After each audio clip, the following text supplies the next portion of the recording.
Welcome back to another episode of The Money Honey with me, your host, Rosalia Lazzara-Tilley, the founder and CEO of Manuka Media.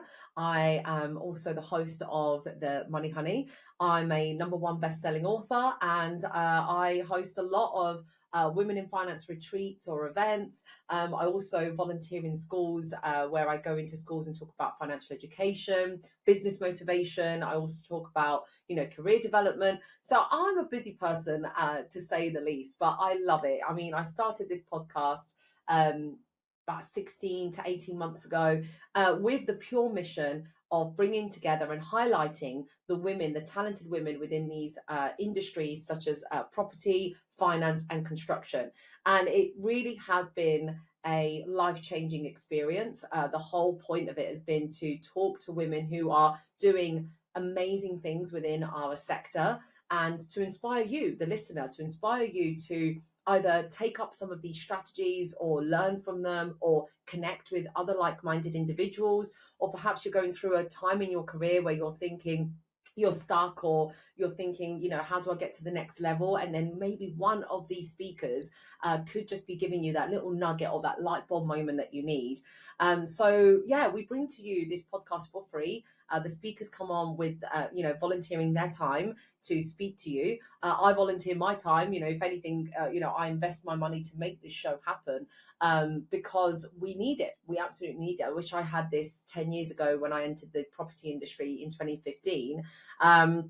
But yeah, now I get to be surrounded by the most talented, most amazing, but ordinary people doing extraordinary things. And I really want you to believe that. I really want you to understand that the money honeys on the show, sometimes we put them, or when you see a speaker, you're like, oh, they're amazing, like how did they, and we put them on this pedestal like they're inaccessible, and you can't really relate to them. But actually, I just want you to know that the women that I invite on this show is either women that I've been like stalking on Instagram and I'm like, oh my god, you're amazing, please come, or they've been like people that I've bumped into at an event, or it's been like a client of mine, or someone who I know in the industry who I thought, oh, they're never going to speak to me, but actually I invite them on the show.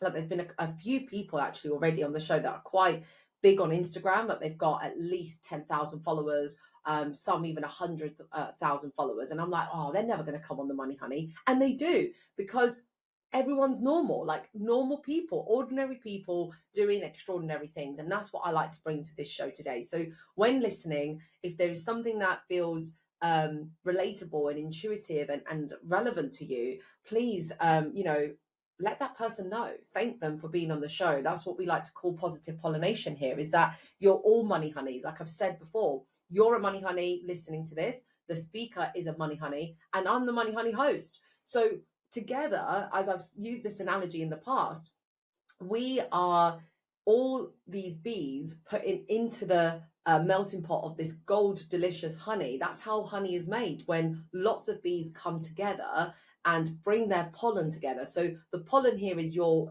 magic, is the magic that you bring to the show, whether you're listening or speaking. That is the magic. So today I do have a money honey who I have actually never had a proper conversation with. We just follow each other on social media. We bumped into each other at a networking event, but we've never really had a quality chat. So actually, if anything, this podcast for me allows me to connect with people, not just followers.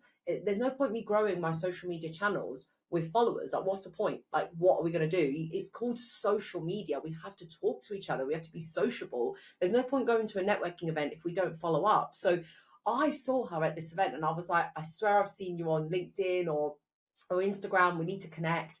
And she was there smiling, beaming, came to I think I had a stall at the time, like one of those exhibition stands. I was speaking at this event, and she came to me to say hello. And I just found that really lovely, because like sometimes people either follow you on social media, they're like, oh no, I can't talk to her, I don't want to talk to her, and then others just come and say hello, and you're like, thank you, I was feeling quite lonely up there, or actually I've been feeling like awkward all day, like it's so nice to have someone that knows me to say hello. So yeah, so this person said hello to me, and then I got to discover that this property entrepreneur in our industry, her investment strategy is provided assisting living for children under 16. I mean, talk about having a property business with a purpose. I think a lot of the time we look at property like a way to make money, right? I am, okay, I am. I'm not going to lie. Like property for me, I've got my business, and that, yes, makes me money, but also gives me so much satisfaction and passion and purpose in life because of what I do. And then when my husband and I decided to invest in property, he was like, well, what's your vision with it? What do you want your property dream to be? I was like, make money. That's it. Like my future pension strategy, my future retirement strategy. I was like, right now, I've got no head capacity, headspace, and that's okay. That's okay. If you're listening to this and you're like, I just want to make money out of property, that's absolutely fine.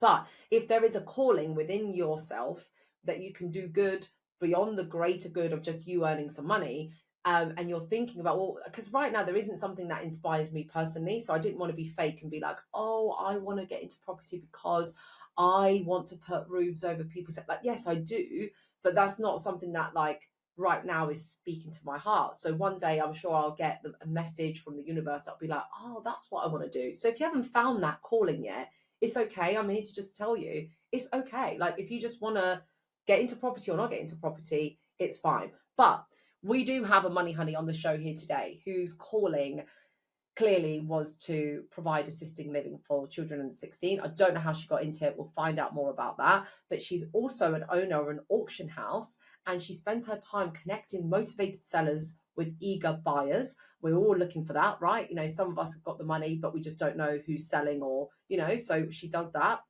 Yeah, she's planning the next big thing to improve her local community. I can't wait to find out what that is. But when she's not closing deals, she's championing mental health as a passionate advocate for Action for Happiness, a charity close to her heart. Love that. I really can't wait to learn more about that.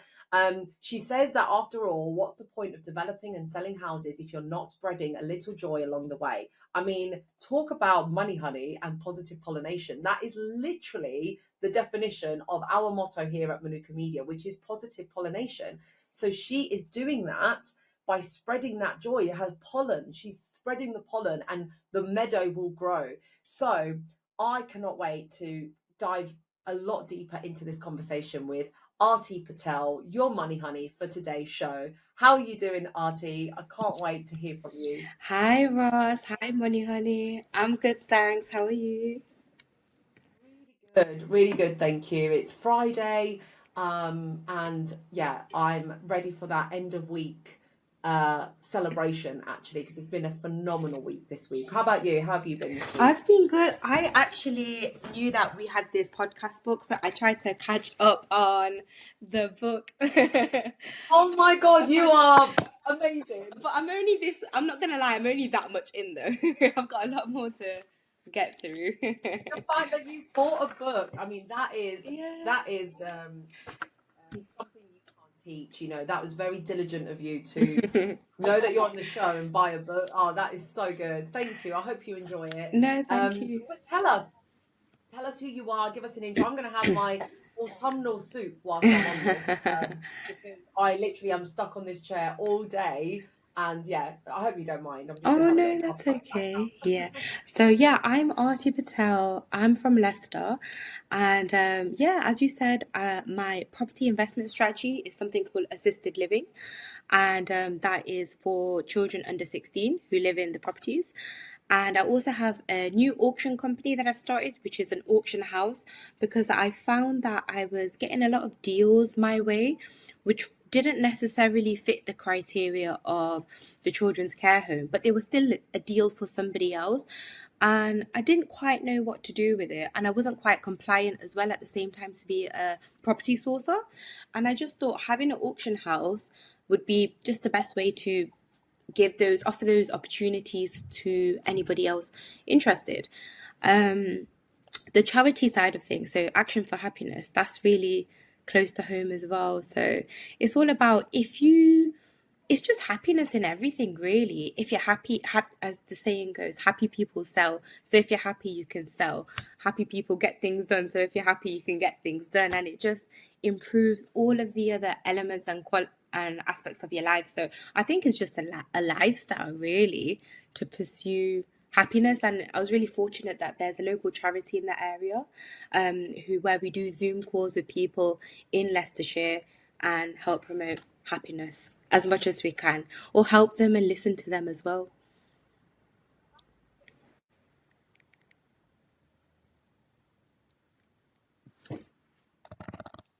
How do I get involved? Oh, yeah, so they're all over the UK. So if you just Google Action for Happiness and then you have a section, Become a Volunteer, and then you get matched with people in your area, mentors in your area. And yeah, you can just get started and just spread as much happiness and positivity as you can is the mission. Yeah. Absolutely up my street, because what I did during lockdown, I don't know if you know, I was kind of trying to start something myself quite similar. So basically, um, I was put on furlough and I was made redundant after furlough for 6 months. But during furlough, I was like, sharing with people like my top tips, my happiness like routine, my morning routine, my fitness routine, my staying healthy and positive during that. And a charity came to me to basically ask me to volunteer for them. So it wasn't called Action for Happiness, it was actually called Manchester Youth Zone. So it was still for the youth, and for like 16-year-olds, 14-year-olds who perhaps just weren't always in a good mental space, and I were, maybe quite gloomy about the situation, and quite, maybe from underprivileged backgrounds, and they just didn't come from a very supportive and happy environment. So that's what I spent my entire lockdown doing, as well as trying to figure out how to change my life from losing a job and actually finding a new path. But this now, I'm definitely in the space for looking at some way. So yeah, I tried to create a channel that basically was sharing positive news and positive habits and success habits that were with a positive spin, rather than, oh, this is what's happening in the world. So is Yeah. that what you do with them? Yeah, that's what we do. So we have like a topics and lots of different schedules. Believe it or not, we actually talk about sadness as well. So we say we don't know what Oh yeah. happiness is until we feel sadness. So there's actually a module in there where we speak to everyone about it's okay to be sad, and that's why you know what being happy feels like, because you've experienced that. And it's just loads of different modules. Meditation's an important element of it as well, teaching people meditation, gratitude practices, and listing everything more that you could be grateful for instead of all of the other things that you want. Love that. I love it. But yeah, you're absolutely right. If you're never sad or stressed or upset or angry, then you can't feel the amazing opposite effects as well. But also, it's knowing how to be sad, and giving yourself the space to be sad and mourn something or be upset with something, like giving yourself the acknowledgement that that emotion is real, like it's not to be hidden. But what I want to know about, Artie, is can you give us an intro in how you got into why was your investment strategy assisted living for under 16-year-olds? Okay, so sorry to break it to you, Ross. My initial investment strategy was not supported living or assisted living. Okay. Yeah. I actually accidentally fell into it. So I'd done a property training course, a really good one, and I learned everything that I could learn from the course, and I was given a mentor as well. And I found a property not too far from where I live in Leicestershire, in a place called Colville. And I bought the property because I wanted to, my first strategy, or my first, what I wanted to do with it is make money. Why we all get into property, I wanted to make money from it. So I wanted to just buy, renovate it, and then flip it on for a profit, sell it for a profit. And unfortunately, the first builder that I came across and found, he'd stolen a lot of money from me, and he'd stolen lots of things from the house as well, like copper and just like just a really bad situation, and it was a lot of money as well. And yeah, it was just unfortunate. So I was like now in a negative, so I couldn't flip the property anymore because I've spent even more on the renovation. So my first strategy to flip property wouldn't work. So the second strategy that everybody normally opts for is something called buy to let. So your normal standard family would live inside a buy to let. But because the rental in the area wasn't that great. It was around £950 maybe. And then my mortgage would be quite expensive as well, and all the other expenses that might come up. It just wasn't looking. I mean, it was still okay. I think it would be around £200 net profit a month, but I was just like, I've been through absolute hell. I don't really want to have £200 profit a month after investing a lot of money and going through all of this. What else can I do? So it was my new builder that I had found to help me on the project. He mentioned to me that he does a lot of investment work for another investor in the area, and I then met up with him, and he said the best thing that I've ever done, Artie, compared to your standard buy to let, is something called supported living, assisted living. It's different to your standard local housing allowance, or people on benefits or something like that. It's not social housing. It's assisted living. It's something completely different. It's two different things. Would you be interested? And now at this point, I had like no more faith left. I'd already lost a lot of money and a lot of hope, and I was on a bridging loan as well with Together Finance, and I'd already gone past my 12 months. And yeah, you were working up. So I'd already, so you know when you fall into your penalty, Ross, after your 12 months thing. So I've already fallen into my penalty and got a hefty penalty to pay as well. So I was like, okay, what are the numbers? What can I achieve with this? What are they going to do for me that's different than a normal buy to let? And he was like, they'll pay for all of the bills, the council tax, any repairs, anything else, and your rent is double the amount that you get with a normal a normal family or a normal rental. And I said, yeah, go on, sign me up. And then from there, it just, yeah, kept going. And it's really good as well to be able to help other people. And now I see kind of like my purpose in property more than just a profit element, which is why I did initially go into it. As I said, I wanted to flip this property, I wanted to make a profit. I wanted to, yeah, do all of this. But now I see the bigger purpose. I see that, you know, where we live defines who we are, and poor housing is linked to poor health. And if I can help somebody in that way, oh, that's an amazing feeling. And then the profits are a result of that, not the primary factor of that. So I've just reframed my mindset, and it just doing that has helped to attract more investors, because they like the fact that it's not all just about profit. So I'm attracting a different caliber of investors that want to invest with me. I have yeah, the way when I put a deal sheet together, it's a lot. I feel good. I feel good doing it. I know it's not all profit driven, and yeah, Ross, I accidentally fell into it, but this is Meant for you. yeah, It was meant for you, Auntie. yeah, You were meant for it. And this is why I'm saying I feel like there's so many similarities in your journey and how we fall into things. You know, I fell into furlough, and I fell into redundancy, and I fell into creating Manuka Media because I'm falling forward, not backwards. I am allowing myself to fall into it, right? I'm allowing myself to dive deep. Artie's got a pen out yeah, taking notes. So falling forward. listeners, I like that. I've not listeners, heard that. yeah, Falling forward. Yeah. yeah, listeners, if you are not taking notes, you're not taking this show seriously enough, okay? I want pen and paper out, which is what I'm doing in the background as well. That's the teacher within me where I like, you know, I set people homework. Even my clients, I'm like, you've got your homework set out.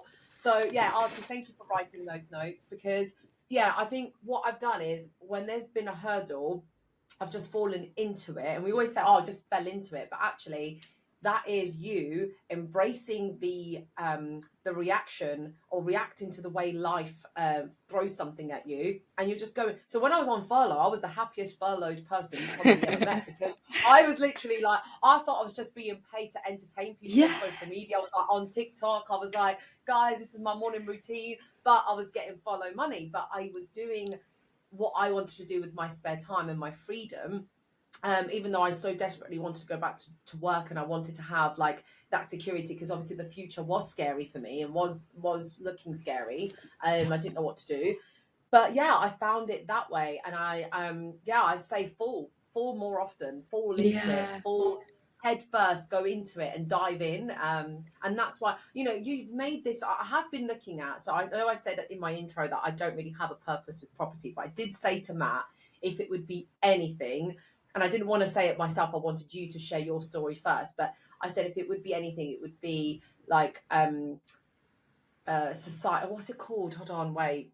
So social housing, yeah, it would be like anything like assisted living or social housing is what I would want to do, because I've always had a safe, secure home and Mhm, a roof over my head, mhm. and I can't imagine what Yeah. it feels like to not have that, and that really scares me. Um, that really scares me that people could be living like that. I've also had some family members like through the system, and it's not really been a very nice experience. Mhm. What you have to do to prove that you deserve to be given, like, it's like you're putting that person who's so vulnerable in such a horrible position. So I've seen that happen. But yeah, I think with our first investment, we're just going into something that can allow us to escalate and then go big on something, right? So yeah, I'd love to do, maybe I'll come to you for help. Yeah, definitely. Please do. And another thing that I'm kind of learning a little bit more about the strategy, although I was quite fortunate in this circumstance that the assisted living provider, they really liked the way I renovated the property, and I'd met the other investor at a point where I was able to put in the hardwired fire alarms and the fire doors and all the other requirements needed mid renovation instead of after and then going back, like reversing it. Now I'm learning to work with the local companies and the council to find their specification and then work towards their specification instead of getting a property and giving it to them, instead of finding out what they want and build according to what they want instead. So yeah, it's even though I fell into it, I'm gonna take it with all I got, and I really enjoy it, and I'm gonna learn even more about it and do even more of them. Yeah. So when you say you've got it, like, do you own the property and then you let it out to the council? Yeah, that's right. So it's like a company let, no, it's let out to a company, not directly with the council. And the company is then paid from the council. So what I've learned is you never want to directly go in with the council. They're quite difficult to work with and you get very lengthy timelines just because they're overworked and they have quite a lot of stuff to do and they're low paid as well. They have no ambition to get to us any faster. So yeah, the company has a good relationship with the council. The council pay the company pay me. So it's called like a company let instead of a normal let that you would get. It's a company. Landlord. Yeah, I'm the landlord. Yeah, so I buy and renovate the properties in my own name. Yeah, yeah. Yeah. And then you uh did you have to go through any special applications with lenders, that's the kind of format that you are running your property? No, because I didn't change the use class. It didn't need a change of use or anything like that. If it was to be a little bit bigger, I might need a class change, use change. Yeah, I would. Is it classified as a commercial investment, or is it a standard residential buy to let? It's a commercial investment. Yeah, it's not a Yeah. standard Okay. yeah, Yes. commercial investment. Yeah. Yeah. Yeah. Nice. Cool. Cool. Cool. And how can you spot these opportunities? Like, how Mm. can we? Where are they? Like, what? Where do we put? Because I imagine it's still a delicate clientele that is Yeah. in there. So yeah, where do we put them?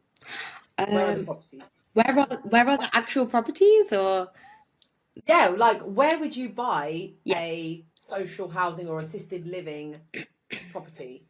So I think it would be going back to the criteria. So what person is this property gonna house? Who's on the waiting list? What is there a need for? And then in each city, there's a different need for anything. So specializing in Leicestershire, the need is children under 16 with mental health issues, whereas maybe in Manchester, it could be al- drug abuse, alcohol abuse, or something like that. So then you would get a property according to that. And because for me it's children, I can't be near a busy road. And if I can't be near a busy road, that means I then need to look away from a busy road. And then from that, it helps me find the property because I'm looking for the criteria that it needs to hit from the criteria. So you're working backwards. You're not looking for the property first. You're looking for what they need and then bringing the property to what they need because then you have that security there a little bit more. Are they, I don't know if this is the terminology, are they living in plain sight? Like, is there just like a normal house on a high street like not a high street, but is there a normal house on a normal street and just one of these houses have got loads of 16-year-olds in it? Not loads, because a carer lives in one room, and then it's kind of like emergency accommodation. So sometimes there's not no one living in there at all. Sometimes there's someone living in there, but it's completely, yeah. From the outside, does it look like a house or does it look Yeah, like yeah. a It just looks like a yeah, it looks like a normal house. Just inside, it's a little bit more customized to meet their requirements. do you have to advertise that it's an assisted living home, or does it look like a normal, like on the out, like when you've got like a nursery Yeah. and the nursery is a house, like a 7-bedroom house that they've turned, and it says like Busy Bees Nursery, right? Does yours say something about that, or is it just a No, house? it just looks like a normal house. Say for example, I don't look at terrace houses, but say if it was a terrace house, you would need permission from neighbors on each side because the children can get loud and scream and so on. So it can be a little bit more difficult because then they can say Is that no. any family though? Huh? Sorry? That's a Is normal. that any family's kids? Yeah. Literally, like, But you need a little bit okay. more permission. If you're mid terrace or something, you would need to get the permission. So my criteria is just detached houses, normal detached houses, nothing crazy at all. Like 3-4 bed house. Yep, that's right. Yeah, detached 3-4 bed house. Yeah. Now, when you buy it, do you have to have had a contract with this company first and say, I'm going to buy this house, will you let it off me? Or will you buy the house, do it up, and then try and find a company who wants to let it? I would get that. Yeah, I would get that security first. But the thing is, they also say we can't guarantee. So I always have an exit plan as well because sometimes something can happen and they might not have the requirement for it anymore, or the kids might have gone to another city or there's another property, so they might not take it on. So if all fails and I can't get the contract that I want, could I have it on a normal buy to let? Yeah, maybe. Could I still flip it? Yeah, I could. Could I do an essay with it? It's not the area for essay, but yeah, just having those other Interesting. ways, Okay. yeah, I can exit that. Exit. Okay. And how many years have you done this for? Oh, not long. So yeah, I say similar story to you. So I was on furlough, and during my furlough time, I was literally feeling the same way that you were feeling. I'm getting paid for doing nothing. This is amazing. That's when I did my property training. So COVID was 2020, 2020, 2020. Yeah. So 2020. Then I did my course, which was about 2 years. So I think I started in 2022. So around 2 years. I'm 2 years in, yeah. 2, 3 years in. Yeah. Then I you mean, we're 24 now, so if you started in 22, yeah, 2 years. three, Yeah, yeah, nice. bit more. So yeah, new. I'm completely new, and I still got so much to learn, Ross. But it's good to be, having that good network around you as well. And like we met at the Property Summit Entrepreneurs event, just having all that knowledge and connections around you is just really gonna escalate my growth. Absolutely. So what's next in store for you then? What's your next project? I mean, we're filming this towards the end Yeah. of 2024.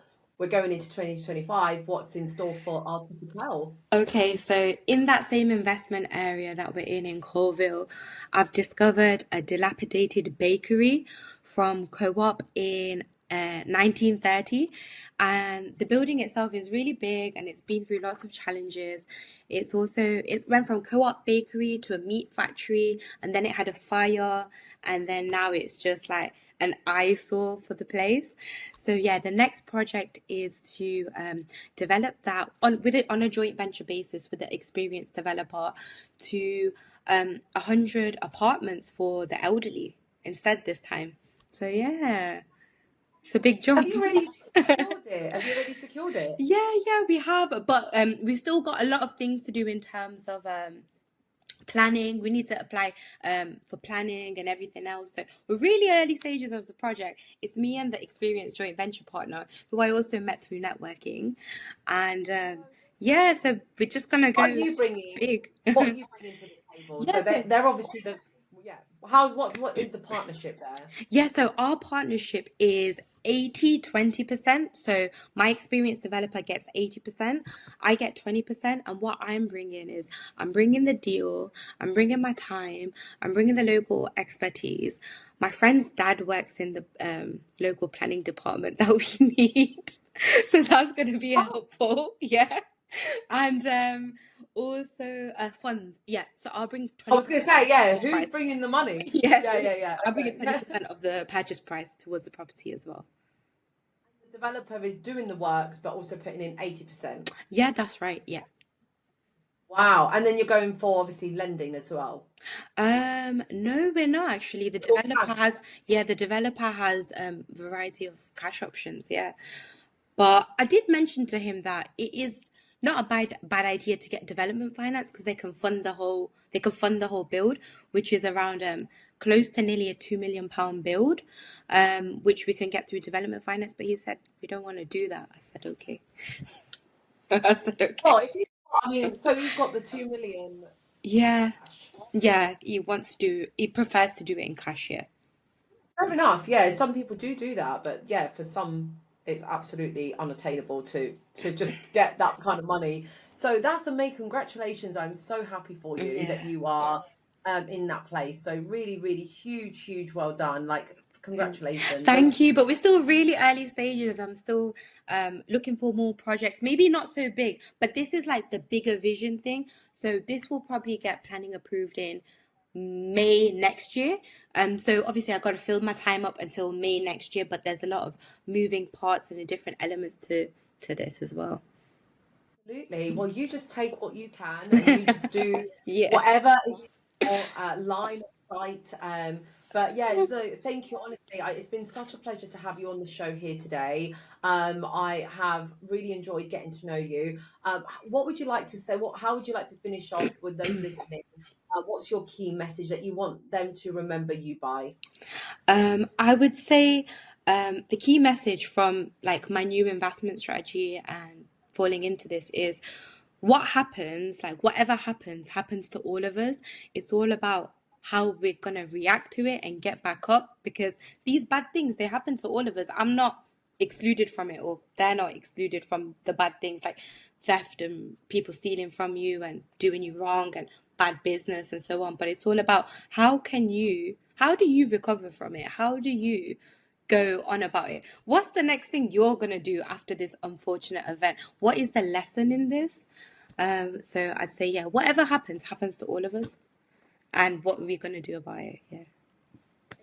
Exactly, like you know whether you yesterday I spoke at a school and I literally said there are no failures, just lessons, and that like everyone wanted to just just take a picture of that, and we had a picture right in front of it as well for the students, because I was like, every job I've had, every business I've started and closed, I regret nothing that I've done in my life is something that I would take back. I take it all because they've got me to where I am today. So yeah, and it's great to see you, even with the awful thing that happened to you, you're still like doing joint ventures and you're still pushing forward. So yeah, Yeah. what an inspiration. Thank you, Artie. And thank you, Artie, for sharing with us all, Money Honeys listening.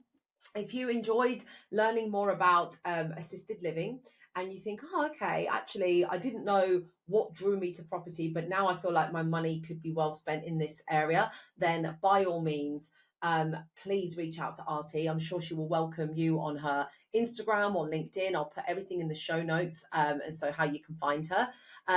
We also heard about Action for Happiness today. I've already signed up, so please feel free to check out the website, right, Artie? So Yeah, check out the yeah, please do. website.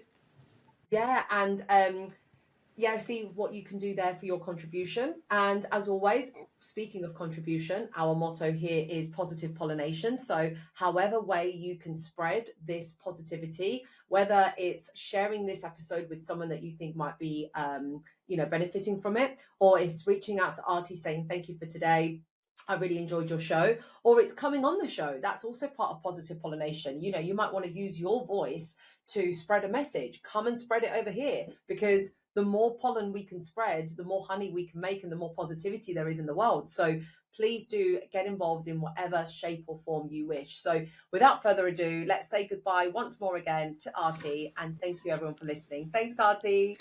Thank you. Thank you.